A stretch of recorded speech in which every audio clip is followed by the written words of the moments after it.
cataclysmic climate shift which occurred around 10,000 years ago.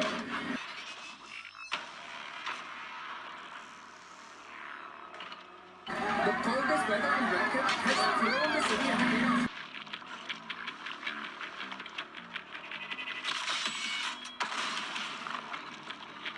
Stunned weather experts yesterday slamming into the unprepared iron chain of a cataclysmic force never before witnessed. Meteorologists already believe this to be the strongest hurricane ever recorded.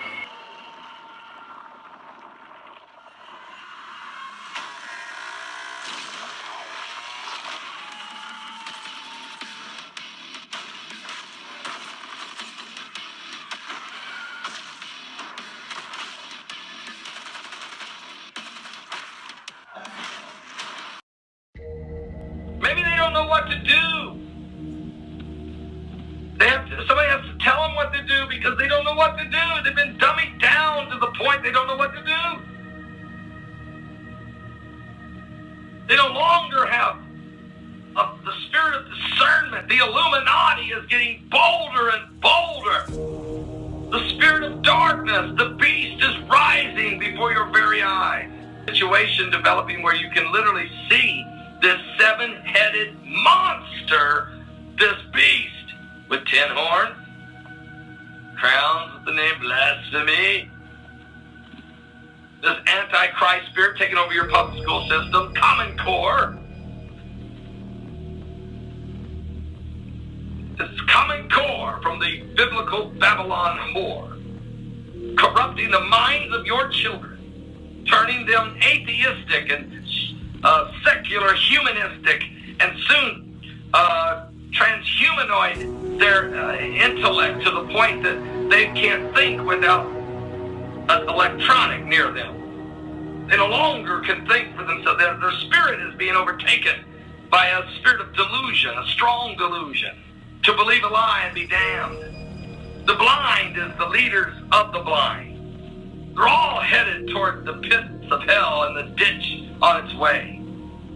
Is this what's taking place? Is there a spirit of a strong delusional spirit blanketing the world? Are the eyes being blinded?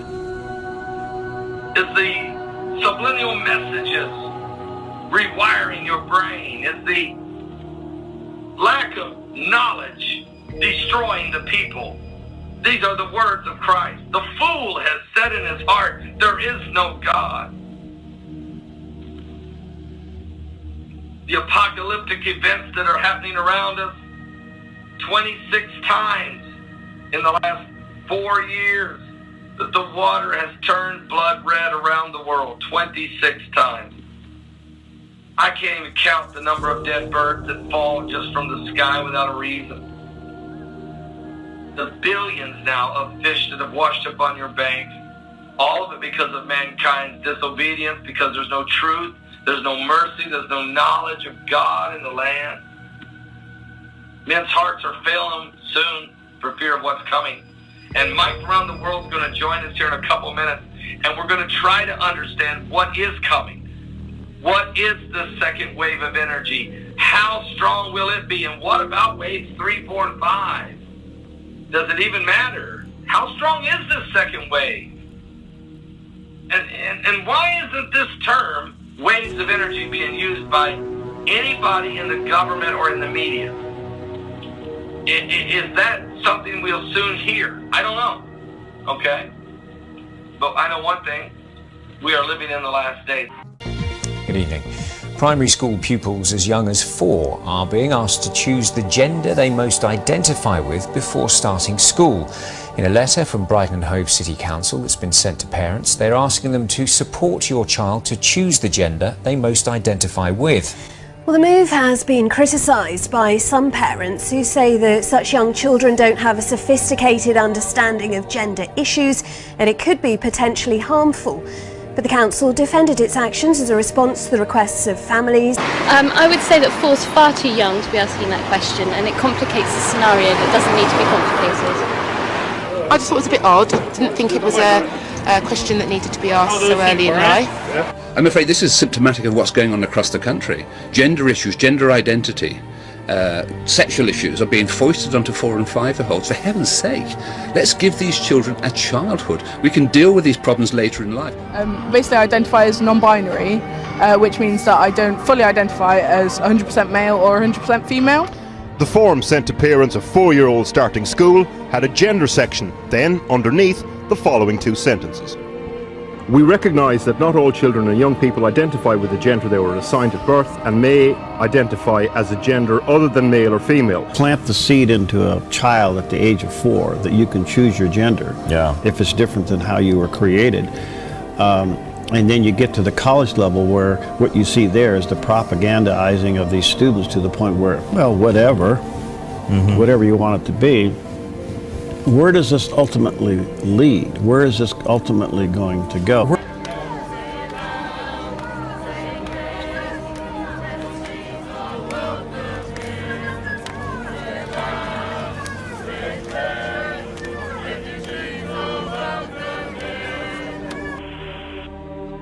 Wow, what a week.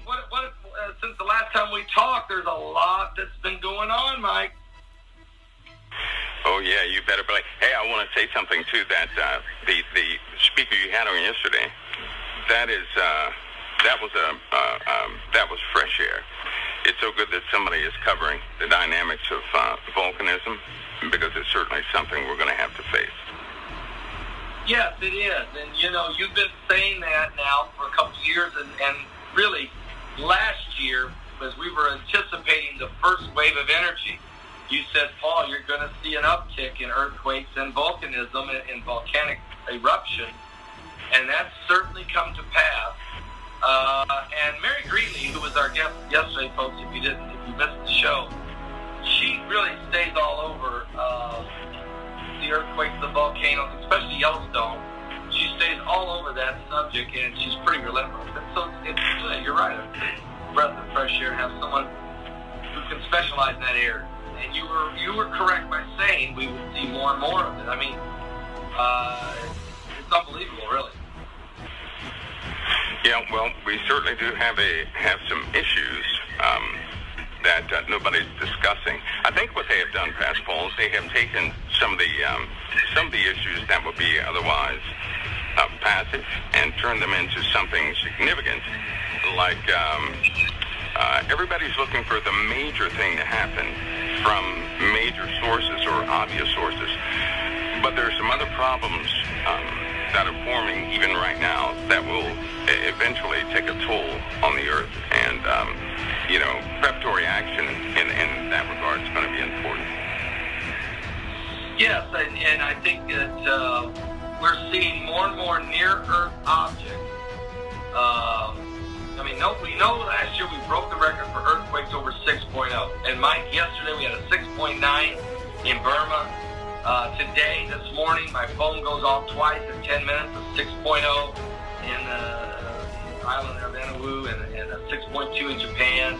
And so we break the record last year of 6.0 earthquake. We break the record last year of volcanic eruptions in a single year.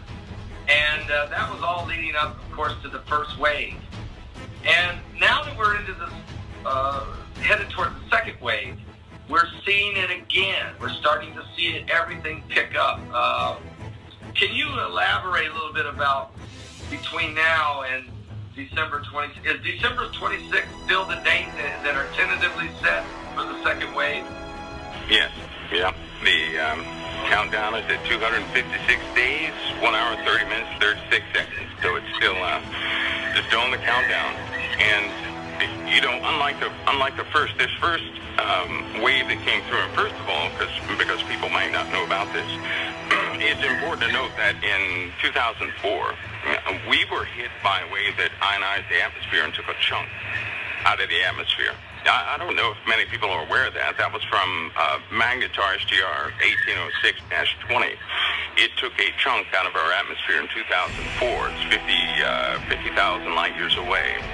And so it erupted, and that wave it sent out throughout the entire, it just sent this thing out throughout the entire galaxy, and it blew a chunk off of our atmosphere. Consequently, that's also when they began to discuss the climate change. Winter seems to be going by and warm weather seems to be coming. But be aware, with the warm weather, is going to become a lot of problems all over the world, especially in the white nations, the white European nations, the white nations of the world. In 2004, global warming became a topic. In 2004, and that was a result of this magnetar striking the atmosphere. Now, here's the funny part. Global warming has nothing to do with what people think global warming is. In fact, global warming has more to do with the dynamics of what's taking place that no one can reverse. And so they have to take precautions in preparing for what's coming next. And there's always a public science and there's always a hidden science. But there are things that we're going to see, certainly in the atmosphere, that will precede these massive amounts of energy flows that are coming into our solar system here. So you're saying that from a massive eruption, a chunk of our atmosphere was just blown out of there because of a really strong wave in 2004. Can you compare that wave of energy to this wave that's coming in December? Is it comparable? Was it stronger than the one we got coming in December, or is December stronger? Oh, no, it's not comparable at all. In fact, it's highly minute. Most people didn't even notice, except for certain people that work in air traffic and things of that nature. They had upsets in their satellites, and power grids did begin to fluctuate that day, and a few other things. But no, it's not comparable. One of the this wave that's coming in faster. Well, let's just say we have a problem, and to really understand the impact of this wave, I think it'd be prudent for people to understand what the magnetosphere is actually doing, right? And we've heard BP Earthwatch, and he always checks solar dynamics, and people will in the future thank God for him doing that, because the sun has everything to do with what's happening here on Earth. Right? And it's good to know, it'd be prudent to know the dynamics between Earth, the sun, our solar system, and then the galaxy. And you know, we can do that today. Very simple. It's a very simple concept to understand. But it will begin to convey the dynamics of what we're dealing with, and then people can really get an idea of what they're going to be facing, you know, in a realistic sense, what they're going to be facing. So, in other words, take all the icing off of the story and not make it interesting, but make it, you know, just demonstrate to them exactly what they're going to be dealing with. And I think that's very important, because it has to deal with volcanism, weather changes, and everything else. All right, Mike. Now, once that hole is blown out of the atmosphere in 2004, does the Earth heal itself, or does that just remain? That's just gone. I mean, is it over a period of time? Did it kind of heal itself some? Yes, it came out. Now, in 2004, that's also when we had a problem with the ozone. Do you remember that? In 2004, Net Geo began to print articles. The ozone, you know, that became an issue because it took a chunk of the ozone with it.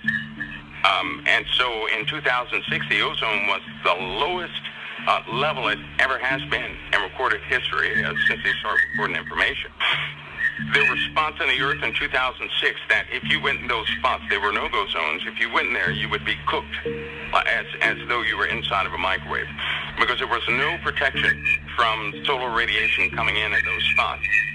Now, wow, that's what happens if a chunk of our atmosphere is blown off. There's no protection from solar radiation.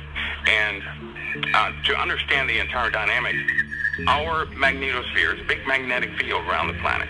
And what it does is it reflects or it repels charged particles, right? The weakest part of our magnetosphere is at the north and south poles. Thus, you have the northern lights, which are going to be very important to talk about.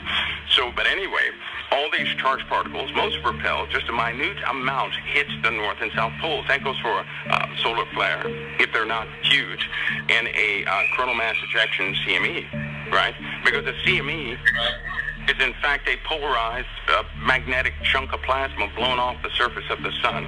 And if it heads towards Earth...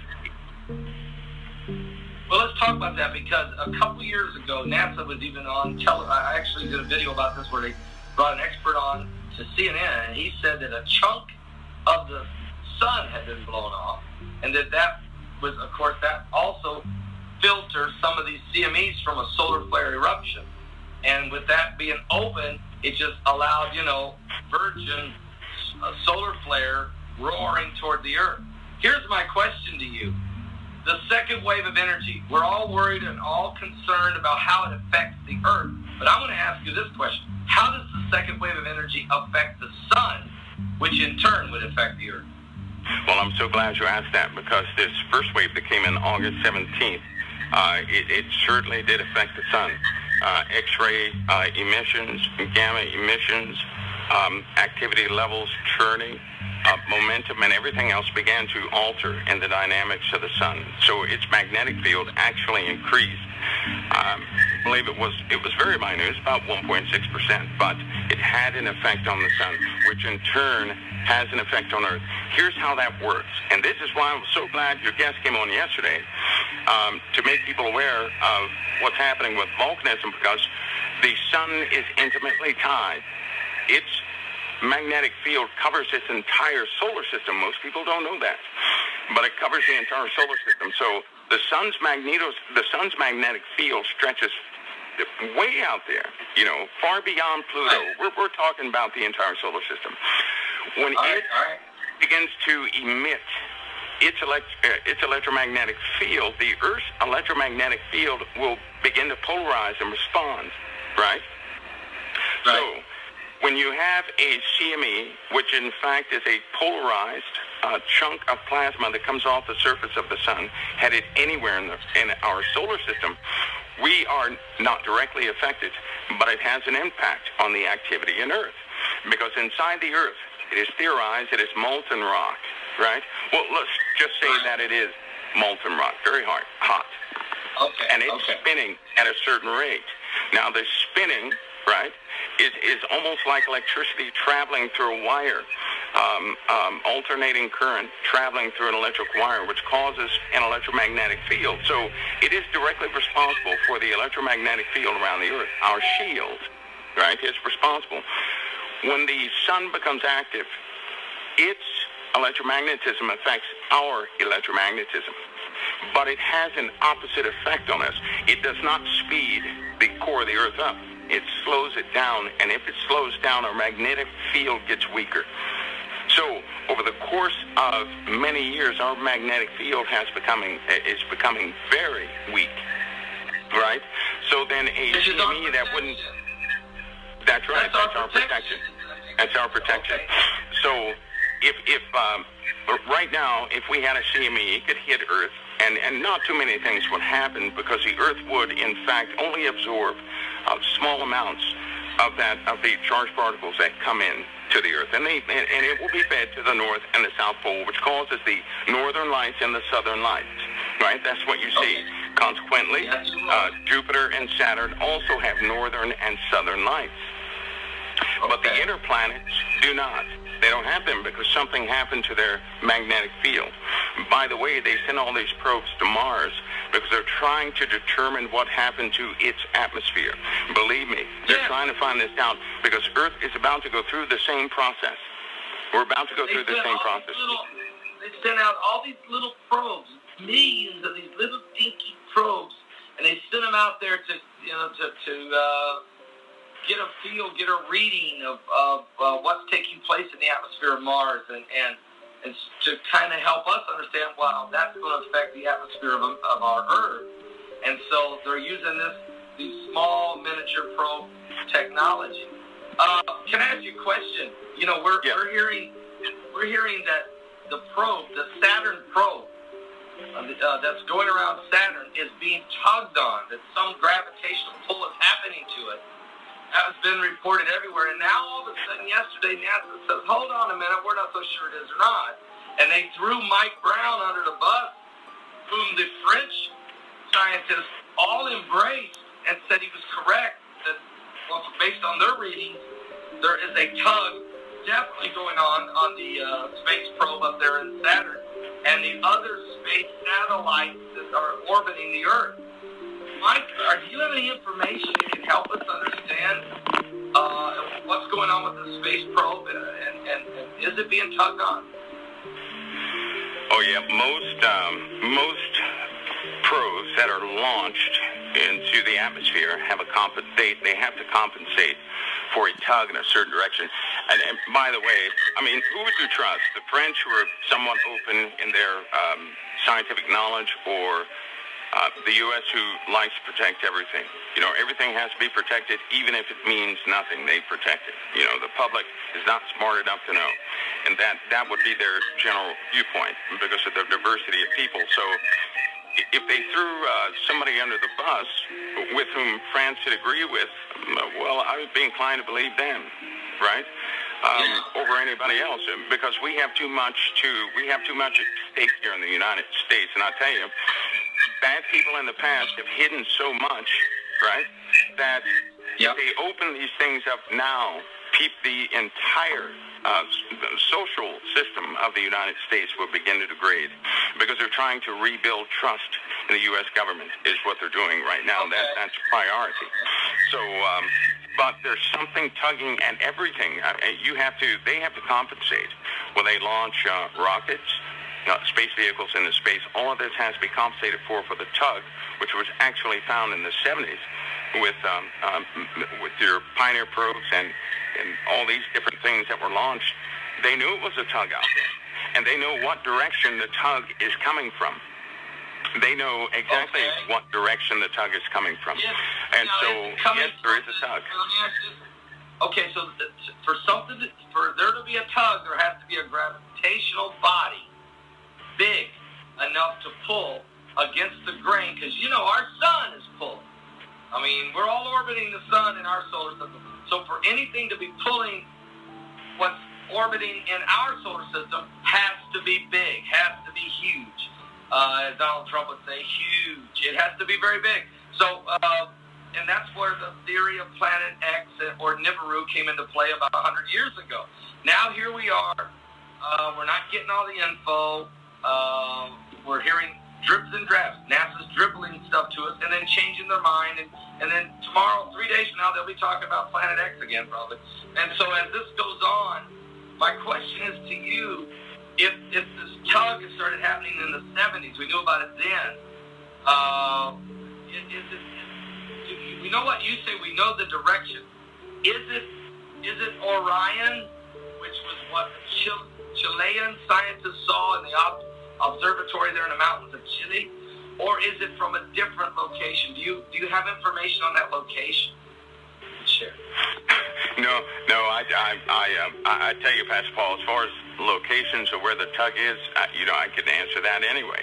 But I can say this: there's a definite tug where all spacecraft would never hit their mark in achieving external or wide orbits out there in space. So you have to be able to compensate. There's not enough fuel on board in these probes to continue to make adjustments, right, if you don't compensate for the tug. So it is known mathematically how to adjust these probes, and you can only do that if you know the source of the pull, right? You not only have to know the source of the pull, but you have to know the magnitude at which this pull can perturb your satellite trajectory, right? Well, you know what you just said. Okay, so what you just said is, if you're going to make the adjustments for any spacecraft you throw out there, whether it's the little probe around Mars or the one probing around Saturn, that you have to allow for compensation from the tug, and you have to know what that tug is and how strong that tug is, or it would never work. Then what you're saying is, in a roundabout way, or I'm just going to take it to mean this, that for at least 30 years or more, NASA has known what this object is and knows right where it's at and knows how far away it is and must know how, maybe they know what the effect is eventually going to be on Earth. And, is this why we're getting more and more and more info and more fever pitch starting to build about Planet X or Nibiru? Well, now that was pretty good. Can I call you Professor Begley? Because that's pretty good. That's pretty good. That is excellent. So then mathematically, you have to know all these parameters and specifications to actually hit your mark when you're launching something, right? So that's out of the way. Now, given that fact, and this new way of thinking, that no, they're not shooting in the dark. So what would be the point? What would be the point of honestly disclosing? Now I'm going to just think of their mindset for a second. What would be the point of them disclosing anything? What would be the point? Because there's nothing they can do about it. There's nothing anybody can do about it. You're dealing with too much, such a massive object. You're dealing with too much. So there's nothing. So they're not going to tell anybody. They hear these stories, right, spawned by individuals like Gil Broussard, and then they have to deal with the attraction from the populace. And so they come up with these weird things. They dangle things in front of people, so people will say, hey, that could be it, and then they'll just, jerk the bait away and say, no, that's not it. And so people are kept in question, therefore never having the proper timing of these events. And why is it important that nobody has the timing, Pastor Paul? They protect the timing, not so much the event, but the timing. But why? Why would they do this? Well, I'll share that with you. They have to prepare. They're afraid. They have to prep to survive. Right. Yeah, and so to prepare to survive, if a global catastrophe ever hit, the first thing you'd have to make sure that you have is water. You'd also have to make sure you have grains. You'd also have to make sure that you had food distribution underway. So water purification, and grains to collect all the grains would be very, very important. All you have to do is look over the course of the last 20 years and what's been happening to the grain belt, what's been happening to the grains, what's been happening to the water.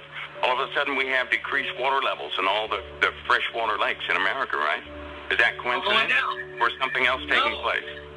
Somebody's draining the water and storing it apparently underground because the water level, sea level is a constant. Why is it a constant? I'm not a scientist here, but we know that there's evaporation and then rain, and sea level always remains a constant. Now all of a sudden we have water levels and water tables drastically falling.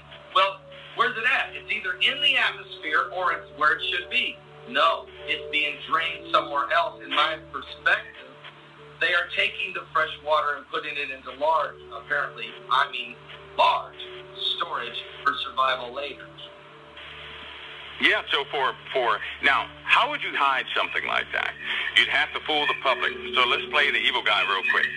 If I wanted to fool the public and have them honestly believe any scientific report that I begin to have a discourse with them about science and droughts and everything else, to have them believe it, I would have to be able to control the information.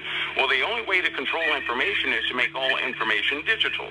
Thus, the mandate on digital communications and storage took place in the 2000s. You guys, everybody remember that, right? Even the telephones, they had to operate off SIM cards. Why?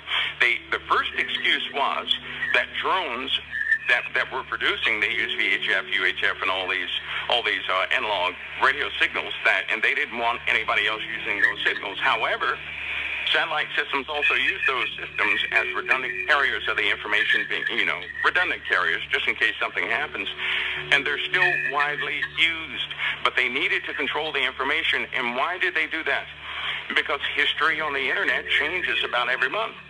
If you took a snapshot of articles on the internet, of historical findings, things of that nature, common things that are happening, and you took them and looked at them, about 6 months later, you would notice an altercation of the data in the document. So digital information and history is changing.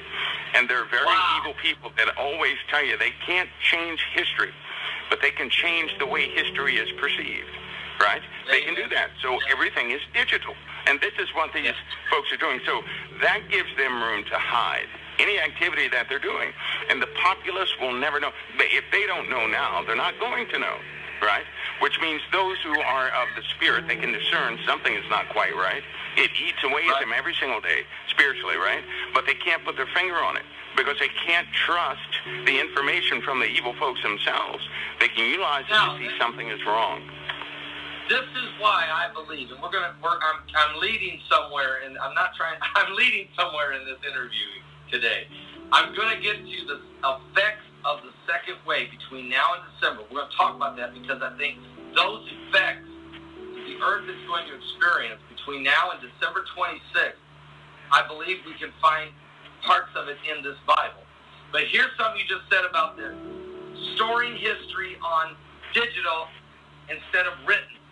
This is why God said the written word, and this is why he said, hide this word in your heart.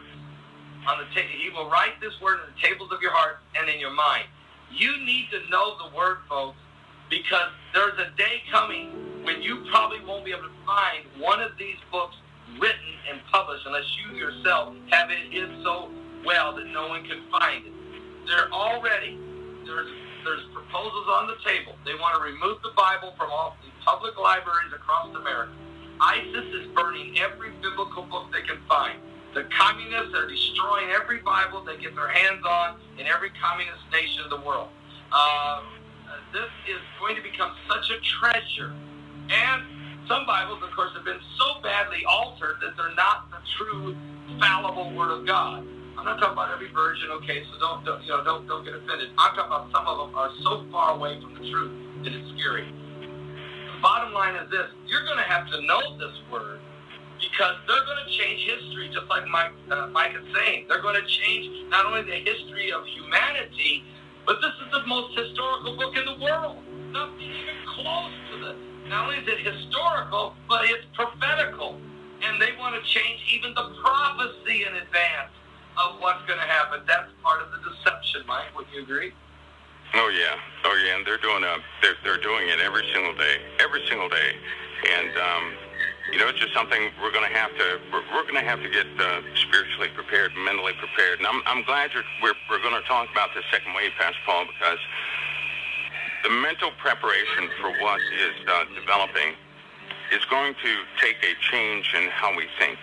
Right? We think for a long time our worlds are in the confines of what we have, and all that's going to be disrupted. It really is going to be disrupted. And you know what? True evil will take. Let's talk about auroras. Can we do that real quick? Because people are going to see these things. They're going to see these things, and it's part of the second wave. And it's going to be beautiful, but it's going to be bad. That's when people will know that the effects are going to be catastrophic. And I do mean catastrophic.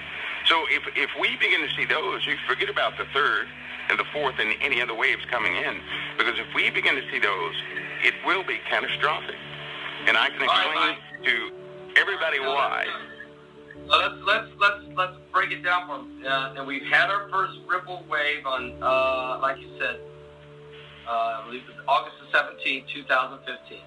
We're now we're 256 days away from the second wave. Between now and then, though, I know, because you explained that last time, we start seeing the effects of this wave coming. It starts happening. The people need to know, to the best of your ability, what type of effects from this wave should we look to experience. Now, as you probably heard me say already, I've talked to a man that said he was part of a Nibiru project in which he says to me, June and July could be very, very, very volatile for fireballs and thunderbolts, okay? Not counting earthquakes and volcanoes and stuff. Just simply those two things, there should be a significant change. I'm going to throw that out there to you, but let you walk us through what should we anticipate the rest of this year till December 26th. What should we anticipate maybe going to happen? The auroras you just mentioned, that the auroras would be a sign that there's definitely been a major shift. So help us out. Well, yeah, because we have an issue, we have a problem. Number one, while everybody's looking for a pole flip, right, for a physical pole flip, right, the most dangerous type of flip just to let you know, I know they have tricked everybody into believing that a magnetic pole flip is harmless, right? Isn't that what they pretty much told everybody? That's what they're basically telling us, yeah. Yeah, but that's wrong. That's incorrect. That is very deceptive at its core. You know what? I actually got angry when I began to hear people say that. And some good people have said it because they don't have all the data necessary and the dynamics. They don't know. They don't know what the other guys know. And so, with a good heart, they have tried to figure some things out. But listen, if we have a magnetic pole flip, in the beginning of this flip, we're going to see a degradation of the shielding of Earth, right? It will go down to about zip, and it will likely last for about 7 to 14 days, possibly even weeks. Hopefully, it does not last more than 1 day, hopefully, and I'll tell you why. We're already dealing with increased solar winds hitting the Earth. It's having an effect in our atmosphere, even with the shielding, right? But without that shielding, because when it flips, and it's done this over the course of time, and we're overdue for it to flip again. Consequently, we're overdue for everything. God is holding everything back, but when it flips, the magnetic shielding around the Earth dissipates, down to its weakest level. So when it dissipates, there's no reflection of charged particles. None. So what does that mean? That means the atmosphere is going to change. The reason why people see auroras in the North and South Pole is because gases are electrified. They're electrified. Charged particles hit nitrogen and oxygen. So you get shades of red from high altitude oxygen, right? You get the pale yellow-green from oxygen molecules at about 60 miles when they're energized. You get the blue-violet from nitrogen, and then at the lower levels, you can also get nitrogen, which is in the red spectrum, right? Once it begins to do this, you're going to see this worldwide. But there's a problem. Not only will the atmosphere be electrified in the beginnings, because this is how we're going to know it's weakening, but at around that same time, but I have to use this disclaimer, these are calculations of men. All calculations of men are subject to change pending new data that may be found, right? These are not prophecies. These are just calculations of men. And so to the best of mathematical ability, these things are being, I guess you could say, forecast, given a forecast. And most people don't trust a weather forecast. So you have to take this, although, these are the steps of what will likely take place, right? No one's an expert on God's creation except God himself. So I just have to say that. Anyway, when people begin to see the auroras and the sky is changing different colors, that's a very bad sign, because it is my belief, based upon countless talks, meetings, and just looking at data and preparatory actions of people around the globe, that we could possibly encounter this during the October-November months of this year, because our magnetosphere is fluctuating in the worst type of way now. We're having dropouts of our shielding, right? Dropouts of the shielding means that the inside of the Earth, that the churning has, I guess you could say, has a lot of turbulence in there. When turbulence is inside the fluid of the Earth, or that molten rock and metal and things, it causes massive fluctuations in the magnetosphere. And this is what we're seeing. So, if this weakens, Pastor Paul, number one, people will think it's beautiful at first, but then they won't be able to go outside. You're looking at volcanic eruptions on a scale never seen before. The gases have already begun to emit from the Earth. So this means that inside the Earth is becoming very volatile, right? Gases are emitting from Yellowstone. Gases are emitting on the West Coast, and there are gases beginning to emit off the East Coast, and there are gases emitting from Mexico, South America, Africa, Europe, Asia, Russia, you name it. They're emitting all over the place. There are bubbles coming up from the North Pacific Ocean, and the North Atlantic is a severe trouble spot. But all right, Mike, time out. So if the pole shifting from the magnetosphere, because and when that happens, it literally almost does away with our force field. The solar winds and the solar flares will be just going straight into us. We may see spectacular auroras, but get ready for the ramifications of this would be volcanoes. In other words, in October, November, we may see spectacular auroras around the world. But then you can also anticipate, according to you, volcanoes of eruptions like never seen before. Is there a danger in these volcanoes of a super volcano somewhere? I'm not going to say Yellowstone, because there's many of them out in the Atlantic and different places. Could we see a super volcano eruption, not just only the regular volcanic eruption? We most certainly could. We most certainly could, Pastor Paul. And this is why in 2013, 2014, that the armed services were training to deal with ash, right? They have a special MOS now, a special designation now for people who deal with an ash environment. Now, why? Because we're going to have to deal with an ash environment. You're looking at perpetual eruptions. You know what's worse than a super eruption? Small eruptions all around the globe. Because a super eruption is so bad, certainly for the immediate area, but the ash is the problem. The ash is the problem. That's just like an ash environment. We may be going into this October, November and start to experience an ash environment from so many different eruptions. I mean, we've seen eruptions, Mike, that have disrupted air travel for a week. I mean, literally have to shut down airports and air travel in Europe and different places. So we may not have a super volcano go off, but we may have so many other volcanoes going off that the ash, which affects planes, I mean, the engines, it affects breathing. I mean, is that what I'm hearing? Yeah, because ash is small shards of glass, and they will just burn the lining of your lungs and everything else. And then you're looking at something catastrophic. Now, if we see those auroras around that October, November time frame, then you can almost count on something not so good happening after that, because we'll be in a volatile position. That means our shielding is gone, and we don't need a CME to begin to ignite things and to begin to experience some of these things. So that also means that prior to that time, now that's just with the Earth's shielding, if it goes down. If the Earth's shielding is strengthened, then we're going to notice a heaviness in the atmosphere, which means dramatic pressure changes. We're going to see that anyway. We're going to see dramatic pressure changes leading up to the second wave. Dramatic pressure changes. Now that is going to mean that your standard cumulonimbus clouds, your storm clouds, are going to become very compact. And when they're compact, they're going to be very highly charged at their tops. So then people in space will see more and more strikes coming from the clouds going straight up out into space.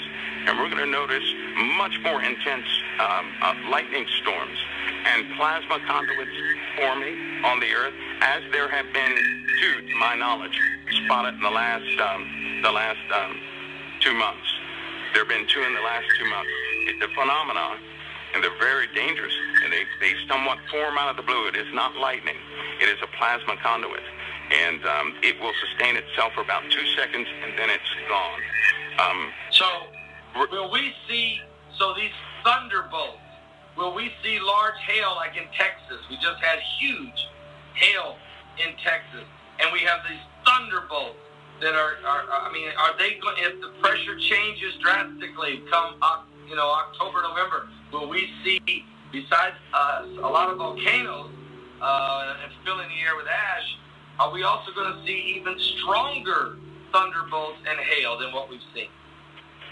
Yeah, because as these gases continue to emit from the Earth, right, it's going to take the equilibrium of the atmosphere and begin to fluctuate that equilibrium, which means that the charging of storm clouds are going to be very different.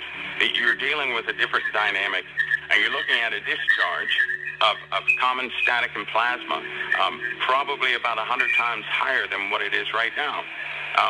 As a general rule, as you go up in the atmosphere, the voltage potential is higher and higher and higher, which means you can extract electricity out of the air, right? You can do that because the grounding source, of course, would be Earth. As the atmosphere compresses, what you'll have instead of 100 volts potential at 100 feet, you'll have 100 volts potential at about 25 feet, which is very dangerous. Consequently, this is going to affect the mentality of people also. These are electromagnetic changes, and a person's brain is electromagnetic in nature. So when your neurons fire, you're looking at electromagnetic firing from one neuron to the other. So this will also affect mankind, right? They will become a little more aggressive than usual. It's also going to affect the breathing of people. People, no doubt, right now are starting to have breathing problems, Pastor Paul. And no, they're not going to talk about these symptoms on the CDC. But breathing problems are going to become a norm for people. Also, the oxygen content of the atmosphere is changing.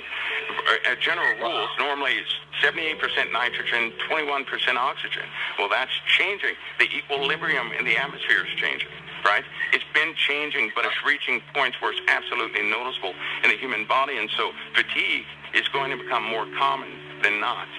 People will become more fatigued because their body is not getting enough oxygen.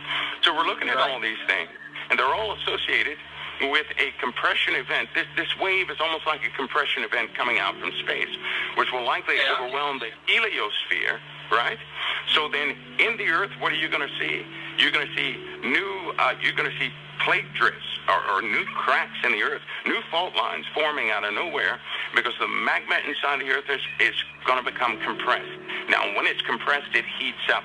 And when it heats up, Pastor Paul, and if you go back to Yellowstone, the plumbing, I believe she probably did talk about plumbing in Yellowstone. It goes down 465 miles. Now, the only thing that's keeping this thing from erupting is half of that plumbing system is rock. We're looking at a system, right, with molten rock inside of that, the size of Idaho. That would be the width and the span of it from current scans. And this thing is growing. It's doing nothing but growing. If it heats up 2 degrees, then instead of the magma rising 2 inches per year, it's going to rise 2 inches per minute, right? And that's with only about a 2-degree change. But as the internal portions of the Earth continue to heat, you're going to see more chambers open up. These things are going down to where it's nothing but molten rock. So it's like a pipe running to inside the Earth where just molten metal and rock can spew out to the surface. And this is what we're looking at. We're taking this information you're bringing. Now I turn and I look at a biblical reaction to this and say, do we have any indication, and we're getting any warning from the Word of God of the very events that you're talking about? Well, you have to go to Isaiah 24.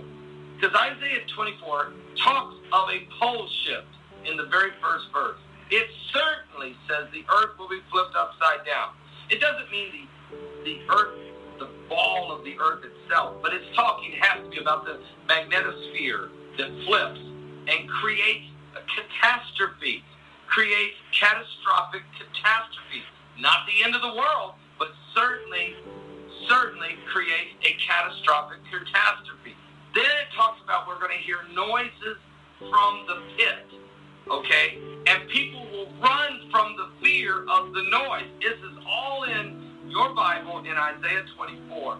But also we'll hear sounds in the heavens. And I don't know. I know what auroras are. I know how beautiful they are. I've seen them here in northern Indiana.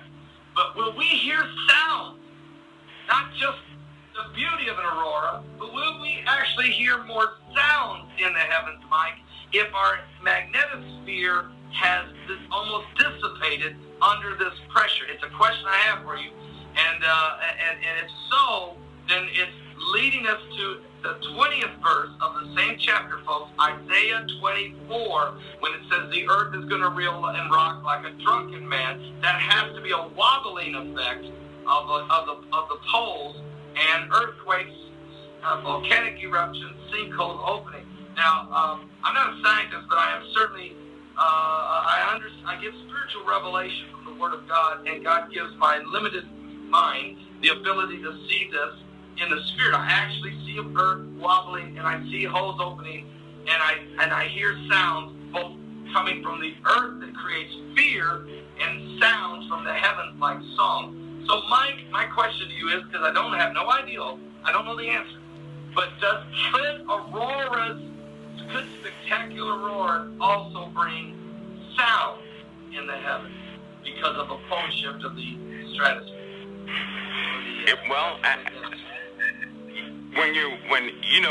The lights in an aurora come from high-speed collisions.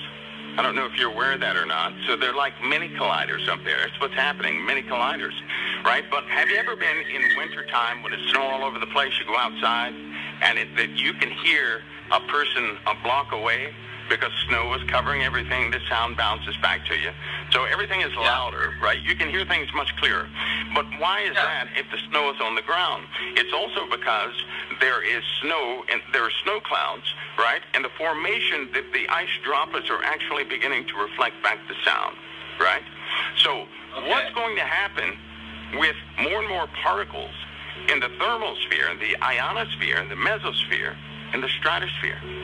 That means the noises from the insides of the earth and some of the noises that are caused from the auroras, which will be about 60 kilometers above the earth, those collisions you're going to be able to hear quite good. And this is why, you know what, this is going to sound wacky, but we will entertain a day when just about every dog on earth is going to begin to bark, because that's when we're going to know the sound waves are beginning to penetrate. So that's going to be a funny day to a degree, but dogs respond to certain noises, and they will begin to howl all over the earth.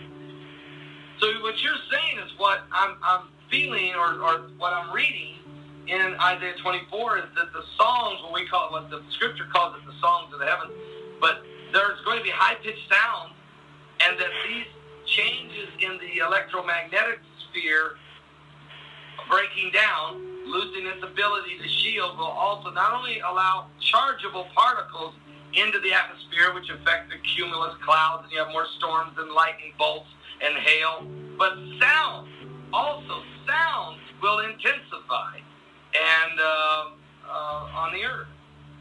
That's right. It'll be bouncing off the surface of the earth back into our ears, back out into space. And right now they bounce off the atmosphere back out into space. And that's why you have astronauts on the ISS. And sometimes they hear strange, weird noises out there, right? I mean, just weird noises. Some of the other runs, like the Russians, they heard what sounded like trumpets out there in space on several occasions. And it just so happens on one occasion, that's when something was headed toward the space station, and they almost had to evacuate that thing because they were sitting in the Russian pods, and they were waiting on the call from Houston to go ahead, to give the go to disconnect from the ISS and come back to Earth. An emergency evacuation of the ISS almost took place. But they began to hear these increased sounds, which, they have their explanations, but I'm telling you, Pastor Paul, the Earth is so tiny compared to the rest of the existence, that it's a miracle we're still surviving. God truly has his hands around this place, but there's some things happening even right now that, because nobody's aware of, right? They simply can't see what's been taking place in their lives. But yeah, we're going to hear those sounds. Dogs, animals, they're going to start responding, right? And they will respond before we actually hear it. But we're not only going to hear it, we're going to feel it. Some of these vibrations. Now, can you imagine anybody out there who knows about music, a subwoofer, right? They respond by, 32 hertz to 60 hertz or 100 hertz or something like that. That's bass, like the drum bass, right? Can you imagine one about the size of a speaker about the size of Russia, right? And you feel it right through your heart. So we're talking about sounds like destructive sounds that nobody can ignore, sounds that will penetrate your mind and everything else. Oh, and by the way, you can forget about sleep, because how can anybody sleep with something in their very heads, in their bodies and everything all the time? So you're looking at an environment for a little while because to deal with this stuff. That'll get everybody's attention for sure.